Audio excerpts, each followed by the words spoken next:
tinokuchingamidzai kuchechi yeChrist Embassy yepamhepo yatinoita muchishona. Iko zvino hapachina chikonzero chokupedza svondo rose usina kupinda chechi, nokuti painopindwa unenge usipo, kuda wakanga uri kubasa pakaenda vamwe kuchechi, kuda wakanga uri parwendo, kuda chechi yeChrist Embassy haisati yakuwanikwa kwaunogara, kana kuti unofarira hako kudzidza shoko raMwari nechishona. Ino ndiyo yave chechi yako. Chipinda tinamati. Haleluya. Tinosangana zvekare pamunamato wedu weChrist Embassy watinoita pamhepo muchishona, ndichivimba kuti makava nesvondo rakanaka, uye ndichivimba kuti makagona kubatana nesu pazuva guru rekunamata, apo takanga tichinyengeterera nyika dzepasi pano, tichinyengeterera pamwe chete namufudzi Kristu, tichinyengeterera nyika dzedu nenyika dzose dzepasi pano nevanhu pasi rose. Haleluya. Minamato yedu iyoyi ndo minamato iri kugadzirisa zvinhu pasi rose, ndo minamato yakagadzirisa zvinhu kunyangwe panguva yakanga yaunzwa hosha yeCovid. Minamato iyoyi ndo patakatotanga zuva guru rekunamata. Zuva guru rekunamata rakatotanga tichinyengeterera dambudziko iroro rakanga raunzwa nevanhu vaida kuparadza nyika nokushandura mararamiro evanhu. Takazviona minamato yedu ichishanda, zvinhu zvikatoshanduka. Iko zvino wakufamba kwese kwese hazvichatomboiti sekuti kwakamboita zveCovid. Ndakanga ndichifamba kune dzimwe nzvimbo dzine vanhu vakawanda wanda, ndichingoramba ndichingoshamisika kuti saka panguva yaya vanhu yavanga vakavharigwa, kureva here kuti nzvimbo idzi dzanga dzisina kana munhu? Asi ndo zvanga zviri kutoitika izvozvo, vanhu vavharigwa, toshaya kuti saka vanhu vese ava vanga vavharigwa mudzimba zvanga zviri kumbofamba sei. Asi takanamata, zvinhu zvikashanduka. Iko zvino vanhu vasungunuka, vakufamba vachiita mabasa avo zvakanaka, vachiita zvinhu zvavo zvakanaka. Hongu, vanhu ivava veCovid nei vachiri kungoshereketa, havasi kufara kuti tsoro yavo haina kubuda zvakanaka, saka vachiri ngoshereketa, vachiri ngotsvaka kuti vopinda napapi kuti vaudzose nyaya iyoyo. Asi hativapi mukana, vane nhema dzakawanda dzavanoramba vachireva, dzichingori nzira dzokuda kutsvaka kudzoka zvekare. Vanoda kuti uya achitiudza kuti mwaka yakushanduka, kwakunyanya kupisa, kwakunyanya kutonhora, kwakudii, hamene zvavanga vachitaura ipapapo. Pakangoita njodzi yemvura, unzi handi munozviona mafashama emvura aya, inyaya yokuti kunze kwashanduka, hazvichina kuita sekare, vachingotsvaka kuda kuti vawane nzira dzokuda kusungirira vanhu. Haleluya. Asi tinotenda Mwari nokuda kwamufudzi Kristu, nokuti ndo akatitungamirira, uye ndo vanotitungamirira kukurira zvinhu zvese izvozvo, tichitungamirira pakunamata, pakunyengetera. Tinotenda Mwari chose pamusoro paizvozvo. Uye tinotenda sei nokuda kwebhuku reRhapsody ravanotipa, nokutipa mukana iwoyo kugona kuti tisangane tichinamata pamwe chete, tichidzidza shoko raMwari pamwe chete. Ndoda kutarira pachidzidzo chavanotipa pazuva ranhasi, kwanzi hanya. Haleluya. Mapisarema ai 73 ndimai 15, kwanzi asi imi Ishe muri Mwari une tsitsi nenyasha, hamukurumidzi kutsamwa, mune ngoni zhinji nezvokwadi. Haleluya. Kwanzi Bhaibheri rinoti Mwari vane hanya dzakawanda, haringoti ndi Mwari vane hanya. Asi hanya chii? Munhu ane hanya haangooni kutambura kwevamwe chete, ane shungu dzekuremudza vanhu ava, ane shungu dzekuvabatsira. Izvi zvinosiyana nemunhu ane tsitsi. munhu ane tsitsi anoona hake kutambura kwevamwe, asi angasava nezvaangaita kubatsira vanhu ava. Hanya dzakasiyanawo nengoni. Ngoni ndidzo dzinotaridzwa munhu anenge atadza, ndidzo dzinoita kuti aregererwe. Munhu anofanira kuva neshungu dzekubatsira vanotambura, zvisizvo anenge asina hanya. Haleluya! Kwanzi munhu ane hanya unoda kubatsira vamwe.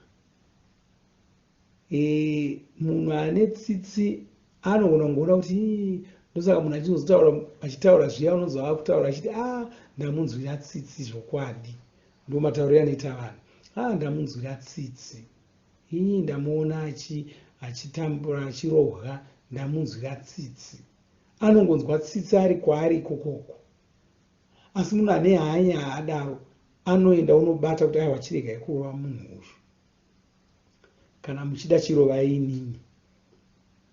Zvikanzi zvinosiyana zvine ngoni. Ngoni ndedzokuregerera. Ndamunzwira ngoni, ndamuregerera. Ndandifanira kumurova, ndandifanira kumuranga, asi ndamunzwira ngoni ndikamuregerera. Haleluya! Saka zvese izvozvo zvinosiyana nehanya. Kwazvino Bhaibheri rinoti Mwari vazere hanya, kureva kuti vanoziva zvinokunetsa uye vane shungu dzekukubatsira pazvinhu izvi. Haleluya! Isu tine mupiri mukuru. Izvi ndizvo zvinotaura Bhaibheri. Tinozviverenga muna vaHebheru vechina ndima 15. Kudai isu tingava nezvinotirwadza, mupiri uyu anorwadziwawo. Mapsalm 145 ndima 7 inoti Jehovha vane nyasha, vazere netsitsi, havachimbidziki kutsamwa, vane ngoni zhinji. Mwari vazere hanya. Saka mashoko ese aya vachidza kutsanangura Jehovha, chavari kuda kutitaridza ihanya dzina Mwari. Saka Mwari ava honguva netsitsi, honguva nengoni, asi havagumiri ipapo, vanozoda kubetsera. Ndo musiyano wacho. Vazere hanya, havana kukutsamwira. Shungu dzavo ndedzekukuropafadza chete. Vanoshuva kukubatsira, vanoda kuti zvinhu zvako zvinake. Ndo shungu dzavo. Vanoda kuti zvinhu zvako zvinake. Haleluya! Ndo shungu dzavanadzo. Kana uri mwana wechikoro, Mwari vanoda kukuona uchibudirira padzidzo dzako. Kana uri pabasa, Mwari vanoda kukuona uchibudirira pabasa ipapo, zvinhu zvako zvichikufambira zvakanaka. Kana wanga une mabasa aunoita, mhindu dzaunoita, mabasa aunoita kutsvaka mari, Mwari vanoda kuti uiwane mari iyoyo. Havadi kuti ungogumira mungotsvaka mari nokungotsvaka mari isingabatiki. Una mwana ungotaura achiti mari haisi kubatika mazuva ano, mari haisi kubatika mazuva ano. Deni waziva pamusoro pehanya dzaMwari. Deni wavimba nehanya dzaMwari. VudziKristu vane mashoko anowanzotaura.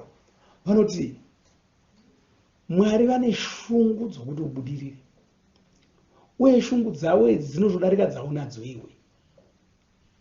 Kune vamwe vanofunga kuti vane shungu dzokuti vabudirire, saka vanozoona vachimhanya-mhanya, vachimuka usiku, vachiswera vachidzingirira mabasa, vachimhanya-mhanya namabasa. Saka vanoona sokuti mukuita kwose ikoko, vanoona sokuti vane shungu dzavo dzakawanda chaizvo. Mwari vanodarika ipapo. Kana iwe uri kumukira kuti umhanye uchinotsvaka zvingakuraramisa, ivo Bhaibheri rinoti kwanzi havatombokotsiri. Haleluya! Asi mungati saka sei zvisiri kundiitira? Pane zvakawanda. Kuda hausi kuteerera pavari kukuudza kuti inda unotsvaka mari pacho. Kuti ndo mhosho dzinoitwa navamwe. Nyaya yokuti waswera uchidikitira hazvirevi kuti wanga uchiita zvinhu nomazvo. kuno umwe unogona kutoti anofanira kuenda kunamato kuchechi asi unousiya achiti ndichambonotsvaka mari, waakutorasika ipapo.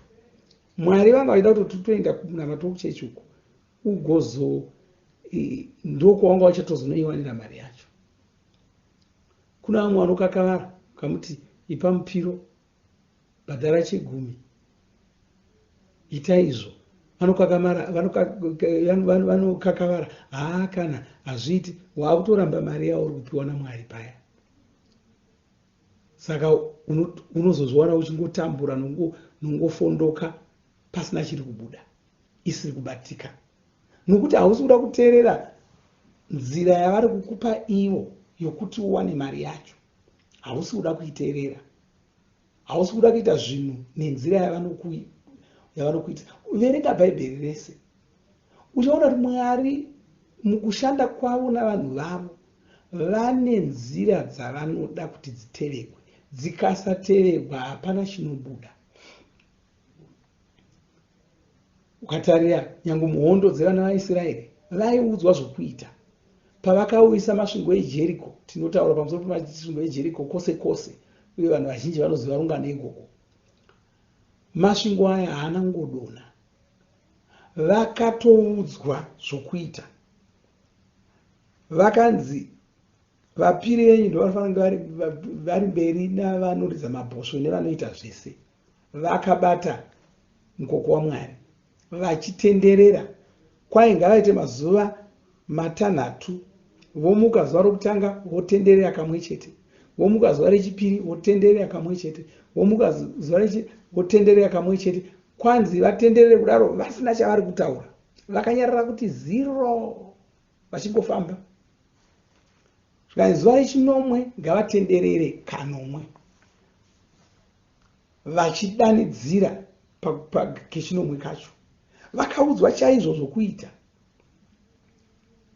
Kana toerenga rungano urwu tinoona sokuti zvanga zviri nyore, aiwazvo vaigona kungofunga kuti tinozviitirei. Inga Naamani wakazviita wani, wakanga ana maperembudzi, akanzi naErisha, enda kurwizi Jorodhani unozvinyudza imomo kanomwe. Iye akati kwangu kuSamaria nzizi dzakawanda dziriko dzakakura kudarika kaJorodhani aka.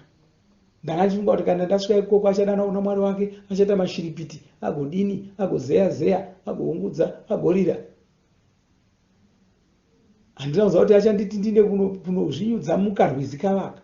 Kusvikira muranda wake azoti aiwazve, deno maudzwa zvinokosha handimaita, apa maudzwa zvakareruka, madii kungoenda mukanozviita.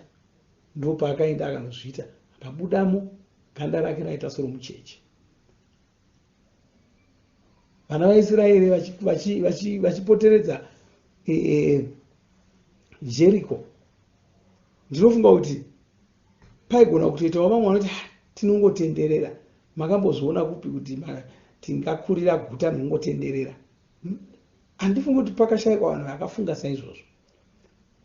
Uye vaitenderera guta rese ranga rakakombwa namasvingo. Guta iri ndo ranga rine vanhu vese nashe waro namambo waro varimo mukati, kureva kuti ranga risiri doko doko. Kutorifamba uripoteredza kamwe chete ndonga raitwawo basa, zvokutoti musi wechinomwe wacho wavakaritenderedza kanomwe ndonga vakatodikitirawo chaizvo. Vamwe vanogona kunge vakatoita sevachanetera munzira, vakati ewo musatinetsa, asi vakaita saizvozvo. Saka ndozvaunofanira kuita wewe. Unofanira kuteerera Mwari. Chokutanga unofanira kuponeswa, unofanira kuzvarwa patsva. Bvuma kuzvarwa patsva, ndo chokutanga ichocho. Tisati tapedza munamato uno, tichakutungamirirai kunamata munamato wokuti muberekwe patsva, muzvarwa kechipiri. Saka bvuma kuzvarwa kechipiri ndo paunotangira ipapo. Mwari vanoda kuti unge uri mutano, havadi kuti unge uchirwara. Unoda kuzivisai zvekare kana kurangaridzai pamusoro pevhusere rokuporesa ratichange rikuitwa namufudzi Chris mumwedzi uno wagumiguru kubva musi wa 27, 28 na 29 ringe richishanu mugovera svondo. Ndoda kuti mutibate, ipo pano pamunotibata, tibatei mubate vhuserere iroro. Nokuti ivhuserere riri kuuya kuzokuporesa kana wanga uchirwara. Nemhaka Mwari vari kuronga vhuserere rakadaro nokuti vane hanya. Havadi kukuona uchiramba uchingorwara, vanoda kuti upore. Haleluya. Saka ziva Mwari saMwari vane hanya. Ziva Mwari saMwari vane shungu dzokuda kuti zvikunakire. Pose paungasangana nezvinhu zvisina kunakira, rangarira kuti kwaungatotizira ndokuna Mwari. Ndiwo vega vanotsvaka kuti zvikunakire. Vamwe vanhu vose vangasava saizvozvo. Haleluya. Saka tinamate tichazonamata pamwe chete nevasina kuzvarwa patsva, tichinamata kuti kuzvarwa patsva. Asi unoda kunamata tichitenda Mwari pamwe chete uye ndichikunyengeterera patonamata kudai. Ngatitendei Mwari. Oh, haleluya. Malebo sata kala sendo Maria. Lebrosa draka bikoria de la stremejigi balakosa. Leprosa draka bikosa maligrantia strama jege bozia. Mazonte maricata dromia salakashda. Bacoria de lastria cremogeto maligasia dremogadia malostri manda grasha. Mabandiro kutendai, ndoda kutendai nokuda kweshoko renyu. Ndoda kutendai nokuda kutidzidzisa shoko renyu. Ndopa mbiri nekudzo kwamuri, ndopa rumbidzo kwamuri, ndokunamatai nokukudzai. Munyengeterera muno mumwe wandinamata naye pazuva ranhasi. Taura maropafadzo pamusoro poupenyu hwake nezita ramambo Jesu. Haleluya, ndinokukudzai nokunamatai. Pane anorwara pakati pavo, ndinodzinga zvirwere kubva mumiviri yavo. Ndichirayira kuporeswa kwemiviri yavo, kuporeswa kwenyama yavo nezita ramambo Jesu. Ndinokutendai nokunamatai nokukudzai muzita ramambo Jesu. Baba, ndinokutendai. Haleluya. Amen. Haleluya. Zvakanaka, ngatisangane zvekare musvondo unouya. Uye zvikuru sei murangarire vhuserere rekuporesa ratichange tinaro tichipiwa nafudzi Chris zuva 27, 28, 29 gumi guru. Mwari vakuropafadzei. Amen.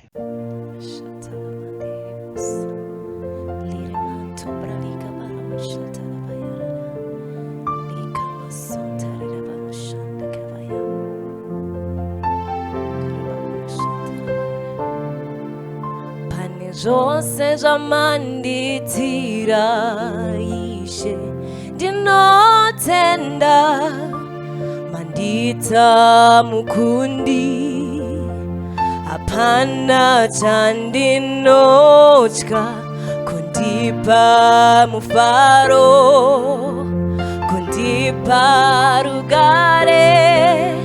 Pane zvose zvamanditira Ishe ndinotenda, mandita mukundi, hapana chandinotya, kundipa rufaro, kundipa rugare. Ndinokutenda Ishe, hakuna mumwe wakaita semi.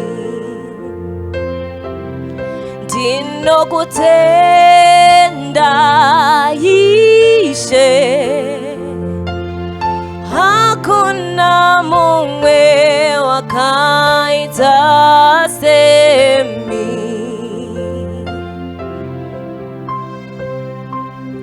Rudo rwenyu haruperi, munondikonera nguva dzose. Rudo rwenyu haruperi, munondikonera nguva dzose. Rudo rwenyu haruperi, munondikonera nguva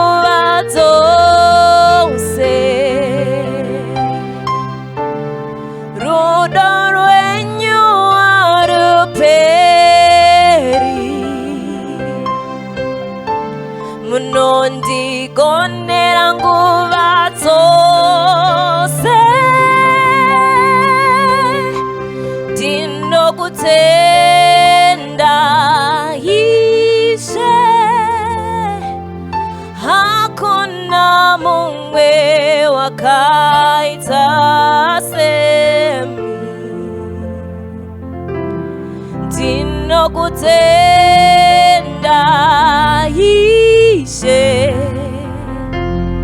hakuna mumwe wakaita semi. Ndinokutenda Ishe, hakuna mumwe wakaita semi. Oh, hallelujah. Tinovimba makomborerwa nemunamato wesvondo rino. Kana manga musati mazvarwa patsva, namatai mumashure mangu, muchidudza, muchirevesa. Taurai muchiti, Mwari vari kudenga, ndinouya kwamuri, ndinokoka Jesu kuti vapinde mumwoyo mangu. Ndinokumbira kuti Jesu vatonge upenyu hwangu. Ndinopupura kuti Jesu ndivo vavaishe wangu. Saka ndinogamuchira upenyu usingaperi mumweya mangu. Ndazvarwa patsva, ndava chisikwa chitsva. Ndinokutendai. Amen. Makorokoto mazvarwa patsva, tinokugamuchirai muchechi yeChrist Embassy. Titumirei zita renyu nekwamunogara. Munogona kutumira iri SMS kana WhatsApp pa 0772 215 kana kutuma tsamba pa shona@gmail.com. Muchida kupa mpiro yenyu neEcocash, rovai namba *151*2*5*58225# motevera zvinenge zviri kutaurwa neEcocash ipapo. Kana muine nhare dzemazuva ano, munogona kushandisa KingsPay kupa mpiro yenyu. Shandisai kodi inoti TNIOG nemavara makuru. Tinoda kukuzivisai zvinotevera. Tinokurudzira kuti musadarikwe nezvidzidzo zveRhapsody. Zvidzidzei kuti shoko riwande mamuri, mugone kumirisana nezvinhu zvinonetsa muupenyu. Tinodavo kuzivisa vane nhare dzeEconet kuti *205# vava kugona kuwana Rhapsody panhare dzenyu kunyangwe musina WhatsApp. Rovai nhare idzi muwane Rhapsody panhare dzenyu zuva rimwe nerimwe. Munorova *205#, mosarudza daily devotional. Subscribe Shona Rhapsody muchishona. Munamato uno munoubata pa WhatsApp, pa radio, pa YouTube panoti Shona Online Church, pa www.ce-shonachurch.org nepa vcc.rhapsodyofrealities.org. Tinokumbira mutizivise kana muri kutibata pane imwe yenzvimbo idzi. Kana pari paintaneti, munogona kunyoresa muchitipa zita renyu. Kana pari pa WhatsApp, tinyorerei tigopota tichikutumirai zvimwe zvidzidzo, kana kutitumira SMS pa 0772 166 928. Ivai nesvondo rakanaka.